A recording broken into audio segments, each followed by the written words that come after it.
Hey everybody, this is Rydo and we're back with another stream of Hearthstone. Today is Friday, August 3rd, and for the first time in probably 3 or 4 weeks, I'm starting early and I'm not particularly starting sleepy.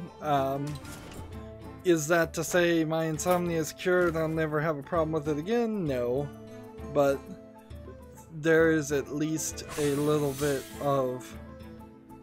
I just traded that, I believe, for the exact same quest. I didn't even know you could do that. I was debating about waiting till 4 o'clock, but there's so much backlog of news and such, and the Boomsday project is working its way towards unlocking. Like, we know this is happening at some point in August. So this says before August 30th. So I guess the Boomsday project is about a month, just shy of a month from happening. So yeah, when that happens, I don't want to have a ton of news, and although it's unlikely that that news would pile up for an entirety of a month, it's worth trying. Let's double check to make sure I've done the tavern below. Yes, I have. Okay, good. Then we just need to win 2 games with the Paladin and play a bunch of characters that cost 5 or more. I have, according to my calculations, a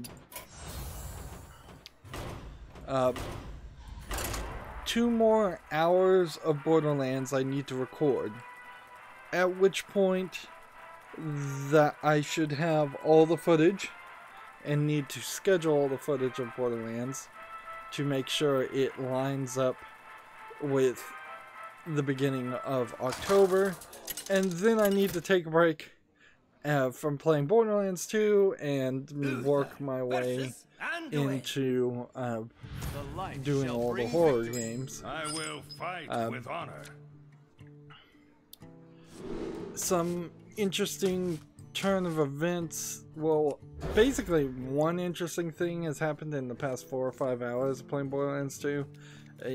There, kind of as a joke, was thrown out the idea that the midget characters that you'd been shooting in Borderlands 1 or 2, midget psychos and such, actually are kids. Tiny Tina being a 13-year-old kid on the planet also certainly makes that whole situation confused. The Necromancer character also, she feels like she's a 16, 17, 18-year-old character. I don't think you can call her a 25-year-old for the way she's depicted. In a lot of ways, the Necromancer character that was added as DLC is just a Tiny Tina grown up. But they threw out as a joke that midgets are actually kids, or at least that's what I'm taking from it. So apparently I've been shooting children throughout this whole game. I imagine there would be a denial if I actually asked Gearbox if that was the implication. Either way, the whole story falls apart as soon as they introduced Tiny Tina. She's a great character, but there needed somewhere around the world needed to be some storyline explanation, whether there is a orphanage that is mentioned, a school system, a law that says that no children are allowed on Pandora, since it's this mining planet full of dangers, just a general statement that nobody would be crazy enough to let a kid on Pandora. Any of those things would be helpful. There is a section of the map where Tiny Tina is that is labeled as an academy, There's nobody in the academy except for marauders and adults. So I don't know what you take from that. Like, and not really enough time has happened on Pandora either. Even if they skipped 5 years ahead, it still doesn't make up for some issues.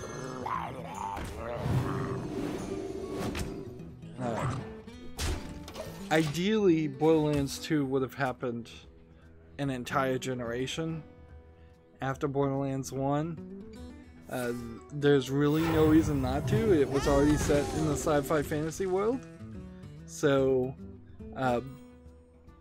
there was no reason to not have it set that way, other than the fact that they wanted to bring back Lilith and Roland and the other two main characters from the first game, but not have you play as those characters. So that's just weirdness. And for the most part, the rest of it is that I've been doing for 5 hours in Borderlands 2 has just been doing a lot of just not story related optional missions that unlocked after Sanctuary moved.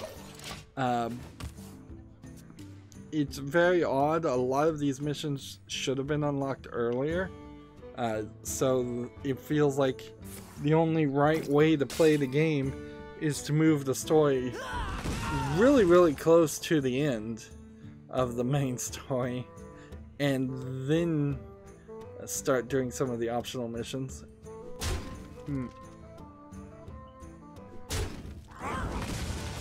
Yeah, it just feels like they didn't balance it well. Anyways, that's enough talking about Borderlands 2 though. There's not a lot to say. Very often when I'm recording footage of it, I'm like, yeah, this is just more Borderlands 2.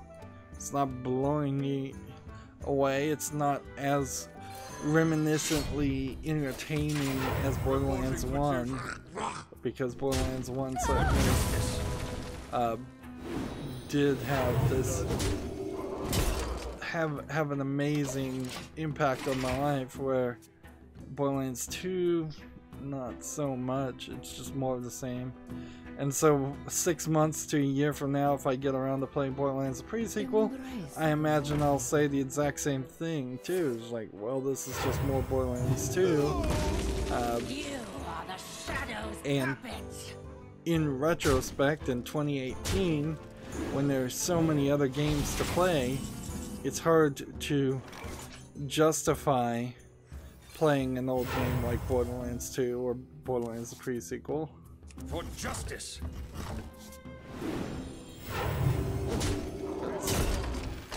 This, and this. And return.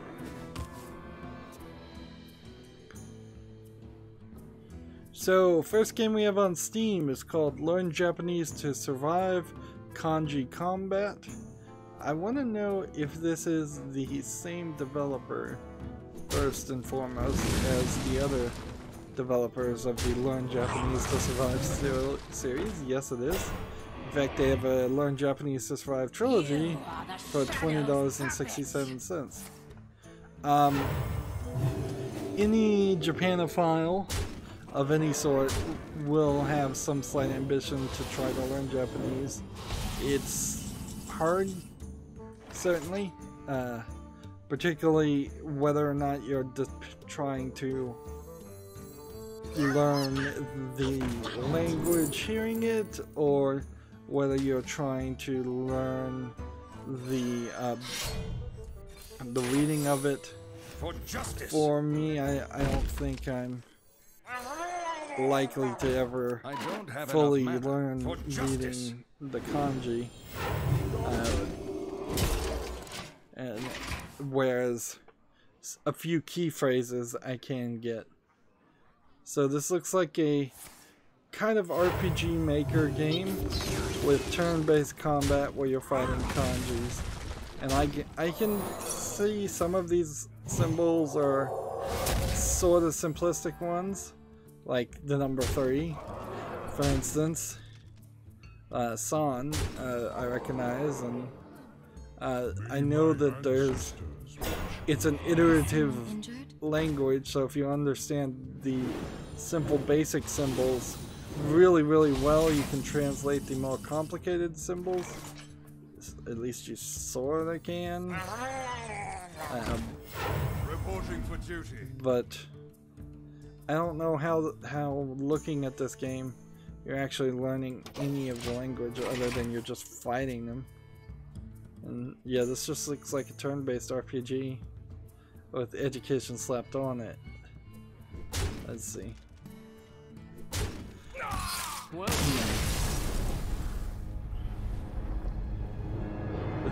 They say it's an educational game designed to be an ideal introductory course in the Japanese language.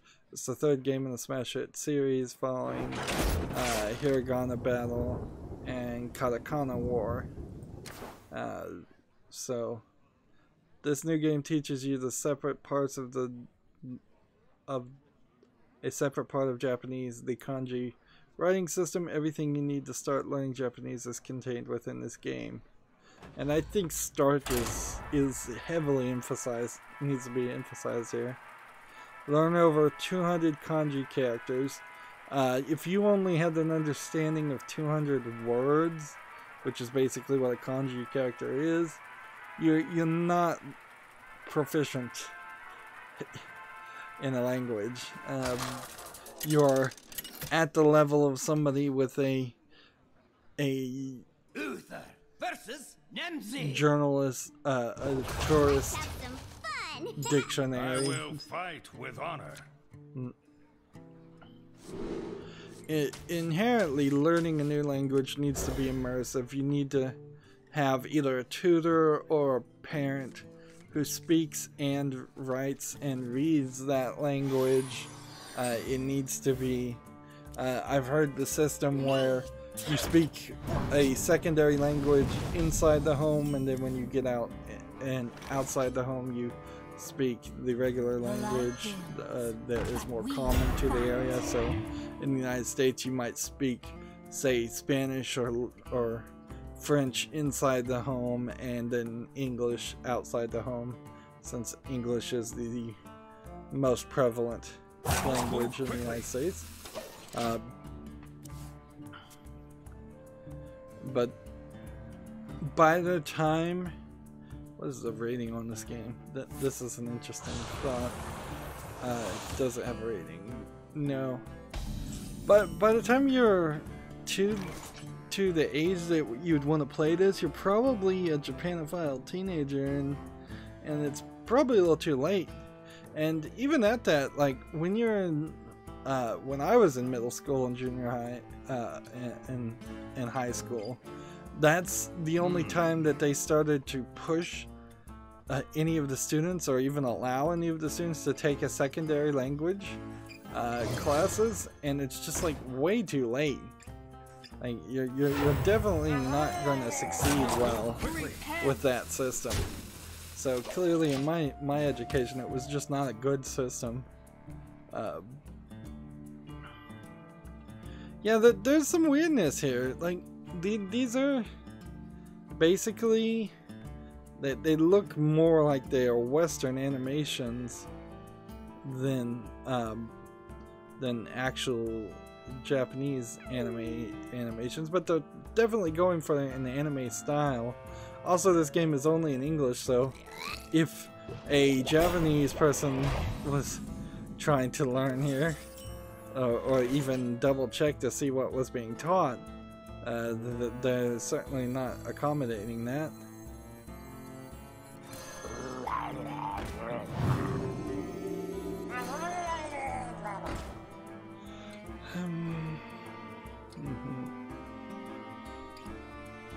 Yeah, I don't know what I want to do, so I'm gonna just end my turn. So yeah, it just doesn't feel like this is the right way to approach this, because it's targeted towards a later age than really you should need it. I've had some of these games in my wish list, and inherently I guess I do want to check them out just to see how much I could get from them as an adult, or as a late learner might get from them, but honestly, I don't think video game equals learning has ever worked. It's always an interesting thought, but the basics of video games, of what video games can teach, are actually very simple things. They teach hand-eye coordination, communication skills, and social skills if you're playing online with other people. And a lot of the teaching that goes on to accomplish that is through making a lot of mistakes with social skills and communication skills.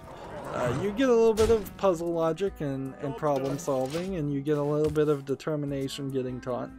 But Carmen Sandiego is probably the best series of games that were educational, and what they taught was fine for when they came out, and now almost completely irrelevant information now because it's just not updated. And even at that, Carmen Sandiego was only slightly fun. As somebody who actually caught Carmen Sandiego, not when he was a kid, but much later in life, went back and struggled through it. It's not that fun of a game on repeated plays. Let's see. Gematsu has an article, World Neverland Daily Life in the Elnia Kingdom for Switch Physical Edition, launches October 25th in Japan. I've never heard of this game, so I'm trying to figure out what kind of game it is. It's a kingdom simulation game where you immigrate to an imaginary kingdom and enjoy your free life. Let me think. You can walk wherever you wish to go. Beautiful woods, river farms, stock farms, mines, schools, churches, castles. And it simulates the lives of the people that live there finally.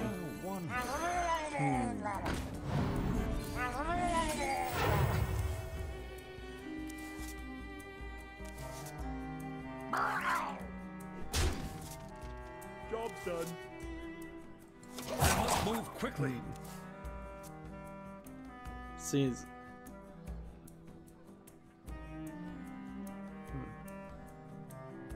it's supposed to be a game where you get into a world that's like an MMORPG, but I don't think it really is an MMORPG.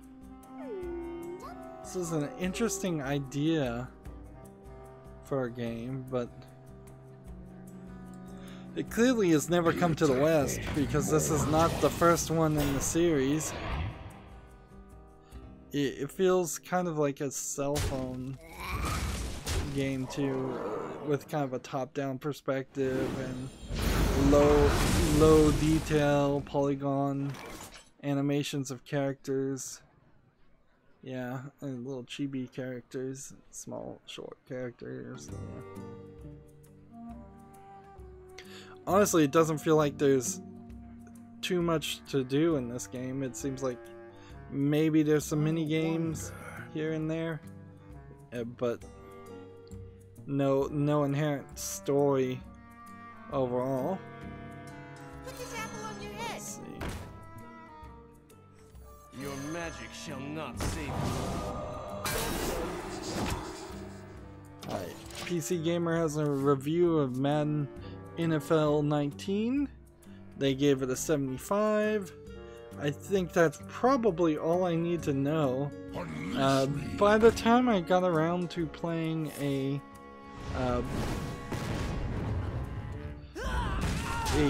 Madden game, it probably wouldn't be Madden 19.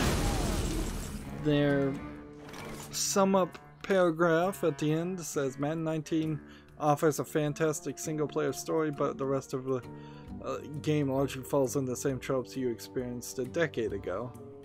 So I think a considerable amount of people who are playing Madden would prefer to be playing it online with their friends. I guess there's definitely an audience in both ways. Certainly, yeah, I could see people who are into football, but they don't want to deal with anybody else who is into football, or nobody wants to deal with them because they're too into football, which is often a criticism I've heard of sports fans in particular, is they just get too obsessed about it. Now, that's not just sports. Certainly there's a level of Star Wars and Star Trek fans that I wouldn't want to deal with, or even Lord of the Ring fans. Obsession and fandom pretty much goes hand in hand.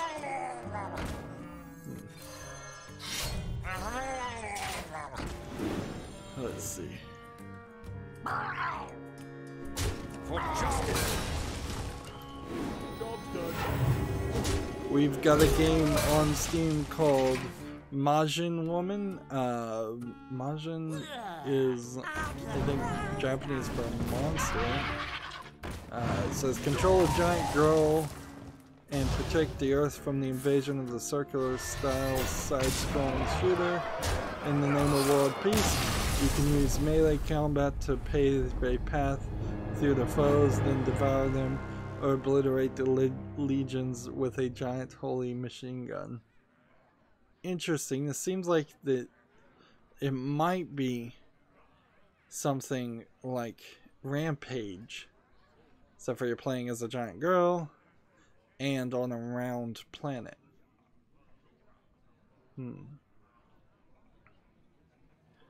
Extremely long legs on this girl. Like her head and her body are out of proportion. And her head looks right. Her torso looks too elongated, and then her legs look way too elongated. And maybe that's because of the crazy circular planet that this is on. But even that's not right. Her head should be wider, not smaller. They must have overcompensated. Yeah, this just feels like it is a crazy amount of fighting features. You're not breaking the building, so it's not like Rampage. Looks like there's a character here directly stolen from South Park. Uther versus Uther. Looks like there might be different outfits you can put this girl in. I will command the light. This looks like some kind of weird. I would have said Japanese, but it feels Korean or Thai, one of the other Asian-ish countries. English and simplified and traditional Chinese, so I guess that's where it's coming from. Is the Chinese games still have some weirdness about them half the time. Let's see.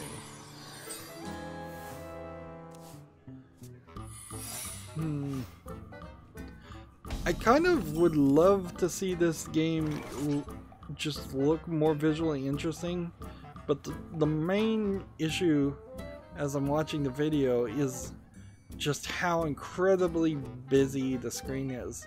There's all these white buildings in the background that severely distract from being able to Move quickly. act as a background. So half the enemies are hard to see on the screen at any time. There's tons of enemies around. It doesn't look like the maps or the worlds change very much. And honestly, I don't think I like the art style of the female character either. It's like, and of course, this is the first game from this developer, 10% off for $8.99. I don't even know how you'd really fix a game like this. I was pretty interested in it when I thought it was going to be a Rampage-esque game or a monster game. Adding the bullet hell shooting did nothing to interest me, but in general, it's the interface that's a problem. It's just, oh, I haven't even mentioned how the top third of the screen is completely full of score bars and heads-up displays. Reporting for duty. But yeah, can't recommend that one.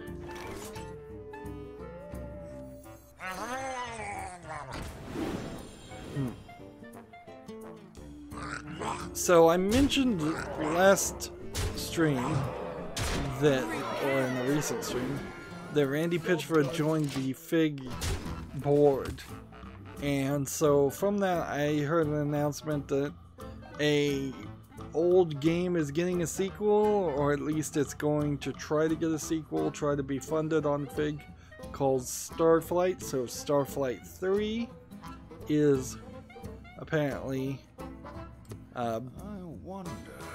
a thing. There's Starflight 3 universe. Let's see, right now it has 713 backers at 87,069 cents. I'm looking at what Starflight 1 looked like, and it was horrible. Now I'm looking at what Starflight 2 looks like, and it's a reasonable looking DOS game, but Starflight 3 is gonna have to come out in like 2019, and now they're showing me what that looks like, and it's not really connected. It's one of these fly around in space, and you can land on planets, or at least sections of planets, and you can do space battles, and you can do trading. That's like the 4X's expand. Yeah, I imagine that's what this is a 4X game.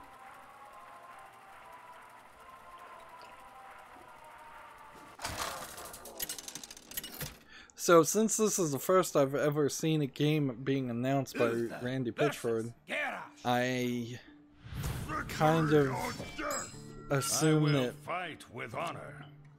he has recently joined Fig. I probably should do some research there and see when he was added to the board or not. I always look with some suspicion at people in general that have more than one job. Like, how can you possibly be focusing your time on your work and the rest of your life and your other work and your other work if you're doing 2 or 3 jobs? Either you're getting paid to do nothing at one of those jobs, or you're doing a very poor job at one of the jobs. There's a quote here: "One of the greatest video games ever made," by Ernest Clive, the author of Ready Player One. I don't know if that really means anything, though. There's definitely some weirdness with the book in Ready Player One too, because it is just this kind of nostalgia fest. I know a lot of people hyped it up when it first came out as a book, but I think less people actually bothered to go and watch the movie, and that probably was the right response.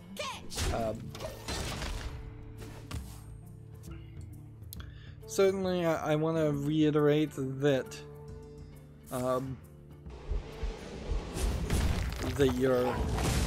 you shouldn't pre-order games, so keep an ear out for Starflight 3. It seems like it's almost guaranteed to get funded, but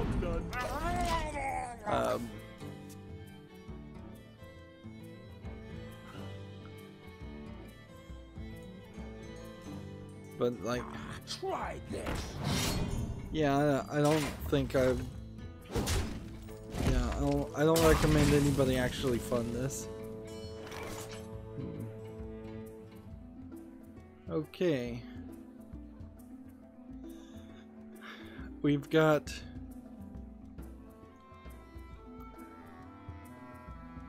a sequel to a troll game, which is basically all I can say. That this has to be a troll game. Like it, by the name alone, you know it has to be a troll game. It's called the original game is called Dab Man When the Haters Dab Back, and it looks like it's a full motion video, probably extremely short game. Well, they made a sequel now, Dab Woman When the Dab Isn't Sexist. It's 40% off for $2.34. Must move quickly. The question here is, what kind of game is this? Because you know immediately it is going to be full of terrible FMV. That's a guarantee. But Get down!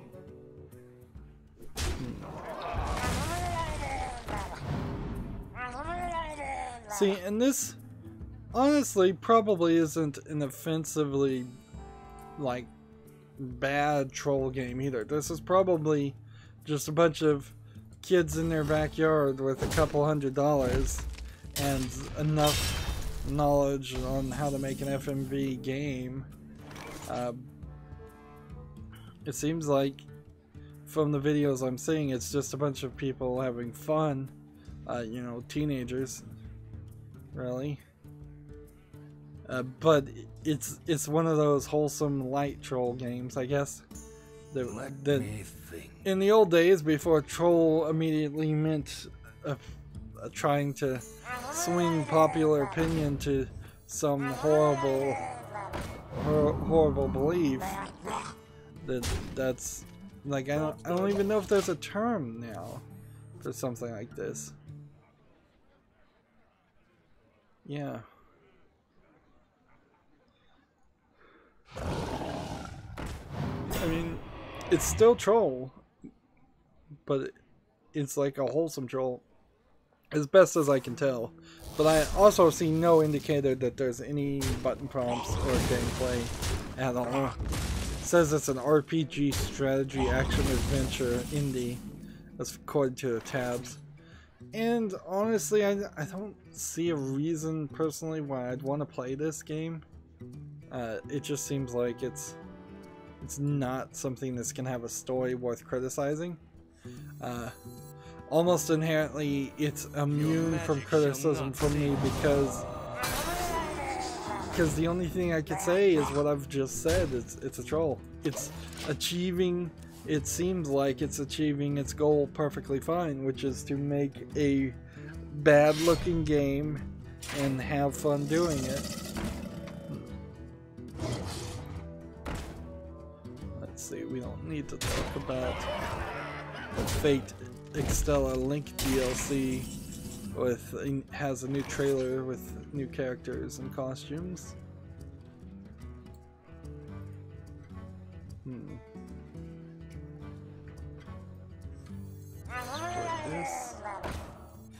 Play this. I think I may have to make a special effort to play minions that cost 5 or more. For justice. Well, particularly the Murloc Paladin isn't gonna have that. We've got an early access game on Steam called Warlords Awakening. That says it's an MMORPG. Graphics don't look terrible. Don't look amazingly good either. The problem with any MMORPG is that you really can't have the graphics look that good. Just because of rendering time and the amount of people on here. It says it's English only. It's $11.99.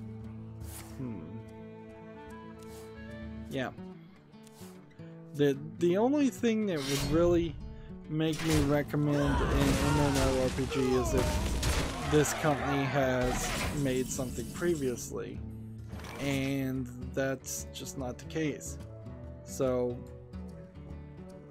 I have to look at a game like this and say, well, your company under your name, in this case it was Play With Incorporated, has no credibility behind their name as far as I'm concerned, just as a general shopper.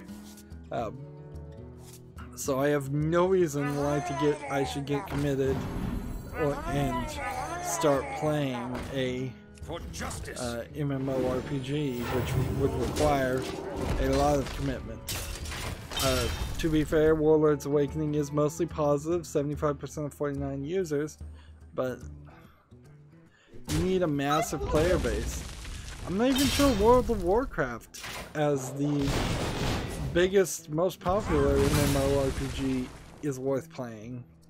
I think in a lot of ways the games as a concept have been supplanted with annualized releases and constant DLC, to the point where it starts to make more sense to just buy something like well, what would you replace World of Warcraft with? I was gonna say like buy Dishonored and buy Dishonored 2, but that's not a good comparison. Buy Assassin's Creed actually is the better comparison. Assassin's Creed Origins, with all that DLC, and then buy the next Assassin's Creed game after that, and just keep on going down that route, and you would have a much better experience. Here we have a cheap Chinese game called Cubic Kill Array. At least I think that's what it says. It's in Chinese writing. The graphics don't look good at all. I will fight with honor. Like, some of the graphics look alright in some forms of gameplay, and some of them don't. It looks like it has a really low frame rate. It's 30% off for $3.24. And it does have English interface, but that's kind of all it has. It looks like what you do in this game is basically like the movie Cube. You're getting in these cubes, traps are happening, you're shooting robots, you're opening up panels on the cube, and you're crawling through the cube into another area. It is literally stealing the idea of Cube, of the movie Cube series, which is a terrible movie series. It's alright, I suppose, to watch Cube 1, but if you watch Cube 2 or Cube 0, you're just asking for a bad experience. Inherently, the reason why Cube 1 works is because it is a 12 Angry Men-esque movie where you have characters who are really the focus of the story, stuck in the same place, and they have to communicate and they have to work together. And when it gets to Cube 2 and Cube 3, they try to have a story about the place, where the cube in the first movie really was just a obstacle, and there's a bad focus on it. Like, as a video game, the Cube movie series kind of makes sense, but you also have to not do it from a cheap Chinese perspective, and nobody else has tried it since that movie series isn't that good. A great comparison here would be the Saw movie series did get a video game that came out, and it sold alright, but it didn't sell that good that it deserved any more sequels. I would love to play that game. I think it's on PC, but it might not be. But also, you hardly saw a Saw video game come out after Saw 1 or 2. It came out around Saw 3 or 4, and then there's been a Saw 5, 6, and 7 since then, and no video game tie-in has come out because of that. A lot of that may do with the way just Lionsgate is trying different things and isn't particularly, I think, as well funded as some of the older movie studios. But yeah, if Saw can't have a series, if Friday the 13th can't have a series, although the reason Friday the 13th can't have a series is more the legal issues over who owns the rights to Michael Myers, but there's like no Nightmare on Elm Street movies, video game series. In fact, practically no horror movie or sci-fi movie at all has had a video game made for it in a very long time. The only hanger-on we have is Spider-Man games, and that's pretty much it. Should have used this to kill that guy. Well, next game we have on Steam is called Waterside Chirping. It's a visual novel, RPG, female protagonist. Looks like an RPG Maker game. Doesn't look like it's in widescreen. It's not in English, it's only in simplified Chinese. It's 15% off for 84 cents. I don't know why they give them English names if it's not in English. It just seems ridiculous. Now, it is true that I wouldn't be seeing these almost certainly if it weren't for the fact that I'm looking at every single game that came out on Steam. But yeah, I don't fully understand their logic there. Speaking of not understanding people's logic, PC Gamer 9 hours ago it put out an article, PlayerUnknown Battleground System Requirements, what you need for 60 frames per second. The minimum and recommended system requirements for PlayerUnknown Battlegrounds explained. I don't know why you would put out this article now. It's not like PUBG is brand new. It's not like PUBG is at the top of the charts. So, unless PUBG is paying PC Gamer to write this article, I don't know what else you can... any other reason why you'd have this article get written. Unless this was something from a hardware reviewer's perspective. Let's see. No, it was written by the features editor, according to this. Like, so, yeah, if PC Gamer had hired a new hardware editor, and as their first little job to give them to see how they can write, they threw him a softball and said, write about the system specs for PUBG, maybe that would make sense. But otherwise, it seems very odd. Why aren't you talking about the system specs requirements for Fortnite, which is by far more popular at this point? Or talk about the system specs requirements for a game that's actually going to be demanding, which I have no idea right now what game would be that demanding visually.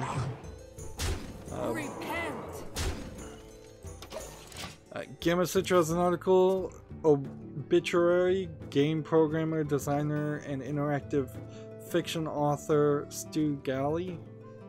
So, the celebrated game programmer, designer, and interactive fiction author Stu Galley has passed away. News of Galley's passing has been circulating on social medias where fans and colleagues have been paying tribute to his life and work.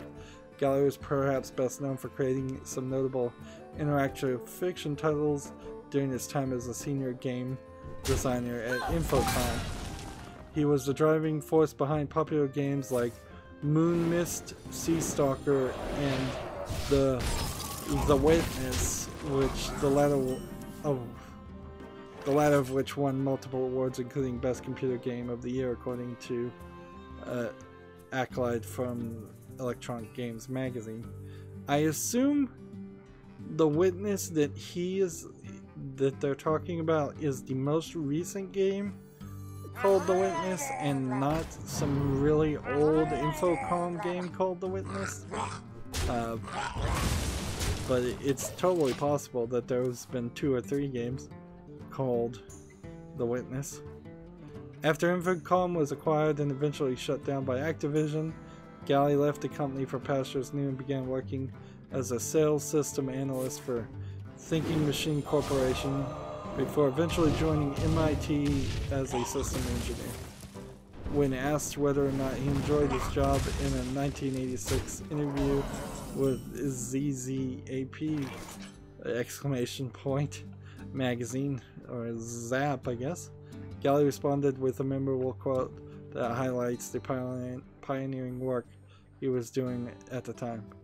Yes, I do, he replied. It's funny, it's almost like a dream fulfilled.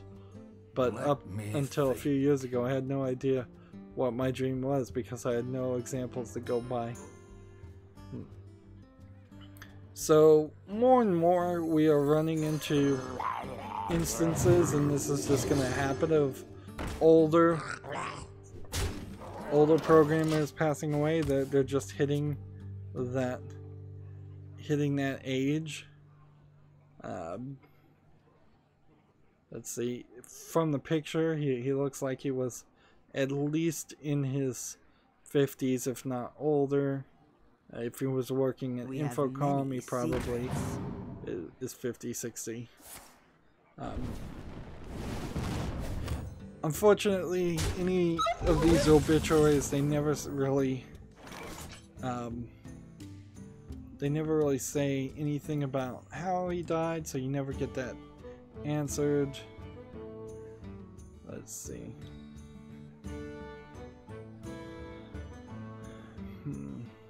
Apparently he has an IMDb list.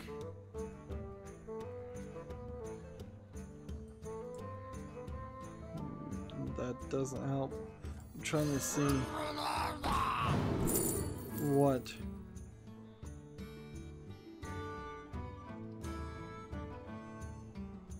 Let's see.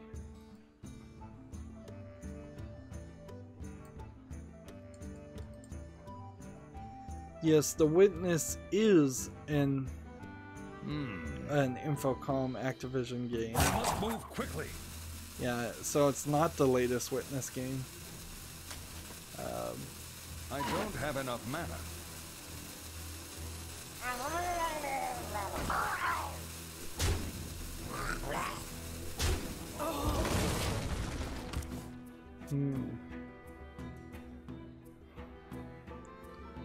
So yeah, it's not the most recent one. That would have been a little weird, I guess, if you'd worked on 2 really old Infocom games and then The Witness in 2017, which is when I think that came out.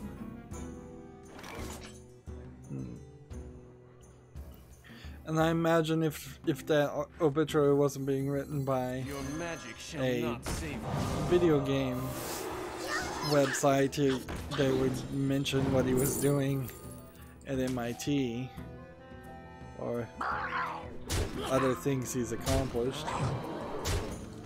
Moving on, we've got another game from Big Fish Games, Love Chronicles: A Winter Spell Collector's Edition. Another hidden object game, basically.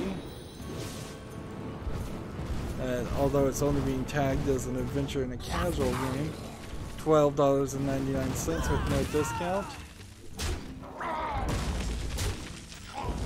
I really am starting to believe that the frequency of even Big Fish Games and their releases is too high, and I would like to see Steam curtail just how many games you can release in a month.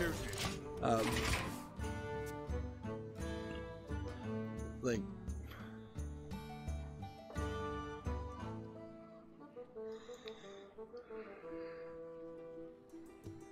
TechRaptor has an article, Dirty Dungeon Delver Devious Descends onto Nutaku. Nutaku being the erotic games platform that is sponsored by, that sponsors TechRaptor. But to be fair, also TechRaptor is the only source I've found that even covers these games, so that's interesting, I suppose. Speaking of covering games, Giant Bomb has decided to post like 3 games they covered in recent history in the past couple days, which is good. It's good to see them back to actually being a video game news reporter for at least a little bit. What I'm seeing on the trailer of this game I think it's just called Devious, is just the actual name of it. The graphics look horrible. You're seeing like rats and things in this dungeon crawler, which seeing grotesque looking mutated rats is not a fetish that I think many people would enjoy. Even in the slightly higher quality Japanese dungeon crawlers that have some nudity or sexuality in it, they do a better job than what I'm saying here. This is just straight up bad. And inherently, I think that's kind of what I'm learning about Nutaku games in general, is that they all do seem like they're kind of bad. But maybe they'll get better? I guess that's the hope. I have no idea what cards would be 5 or more. I think Hand Druid would be, but I don't know. Yeah, Hand Druid. If any deck I have is going to be full of 5 or more characters, it's going to have to be Hand Druid. Yeah, I saw nothing interesting at all about this game. And I guess inherently, if it's going to not be on Steam, then I don't really care about it at all. For Doomhammer, I must protect the wild.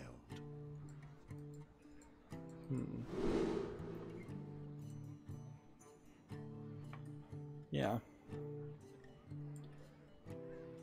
And I guess also once if Steam really does what it said it was going to do and starts to properly filter and allow full nudity / pornography onto Steam, Nutaku stops having any importance really to exist. Okay. Moving on, Your Gamer has an article. Nintendo finally confirms how you pronounce NES, or the Nintendo Entertainment System. I can tell you immediately it is NES. And the reason why it is because it's an initialism. 3 initials, you always say them out like the letters. It is not NES, regardless of what they say.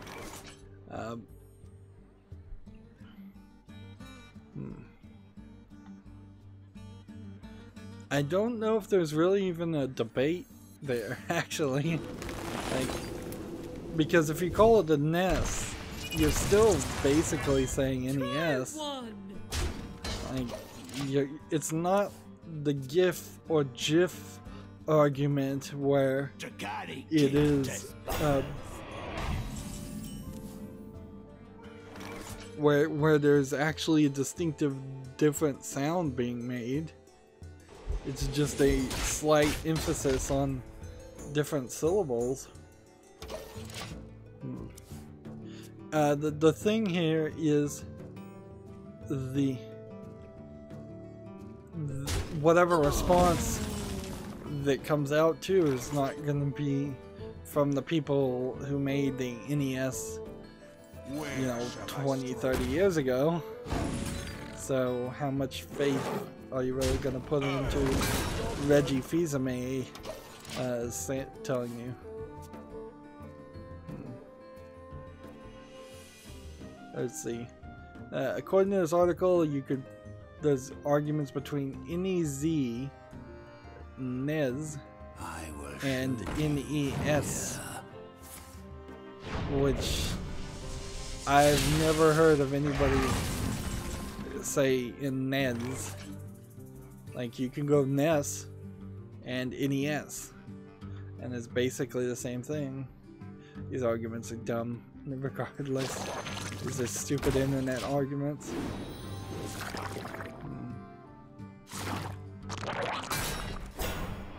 Like, NES is still the right way to say it, but if you want to call it a NES, that's fine.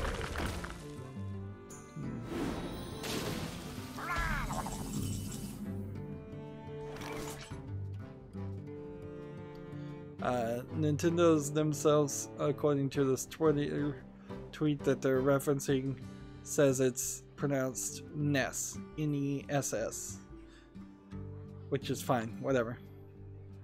It's not, but it's NES. Basically, it's just retconning the name. I'd only look at you funny, frankly, if you said N-E-Z, NES. You'd have to have a pretty thick accent to something else. To, like, English wouldn't, United States English wouldn't be your main language if you're pronouncing it NES.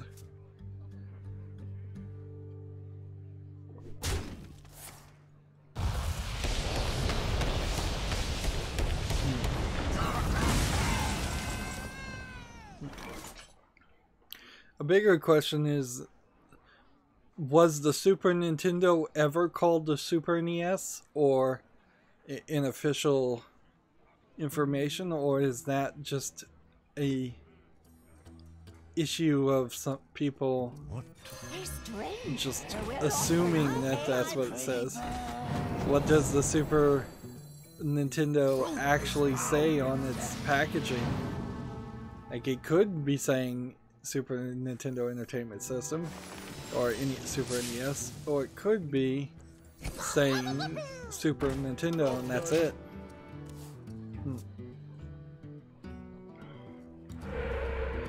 Moving on, we have a game called Fugue in the Void. It says, a walking sim in which you can explore all kinds of mysterious places and dive into a world full of atmosphere. Let the experience unfold in your head, let it inspire you. So it is a random assortment, I think, of things, like experiments to create areas and environmental things. It's almost as if this is some shenanigan way of a environmental or level designer working without having any other gameplay mechanic programmer involved. Like,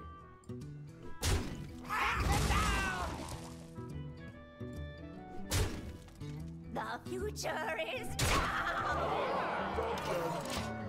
Yeah. It's just a bunch of random environments. They look kind of pretty, but they might also be asset flips. Fugue and Void is 15% off for $5.09. I don't see any reason why anybody would ever buy it.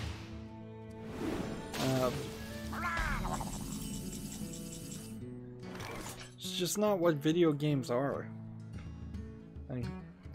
I am willing to meet people halfway through halfway down the rabbit hole as far as walking simulators. The Vanishing of Ethan Carter I thought was a fine game. but I'm not willing to say it's a completely uninteractive experience. The future That is is just a looks like a student project is acceptable to sell. And see, this developer also made Slime CCG and The Outpost 9 episode 1. So it seems like this developer is just trying everything and anything with some pretty bad efforts. Which is weird because it's been an hour now and I've found exactly one game worth keeping. As strange, but not incredibly strange. So in next recording, we'll continue down this route and play 7 more minions. That's going to be it for this recording. As always, I ask you to like, share, subscribe, comment, and watch every second of my videos.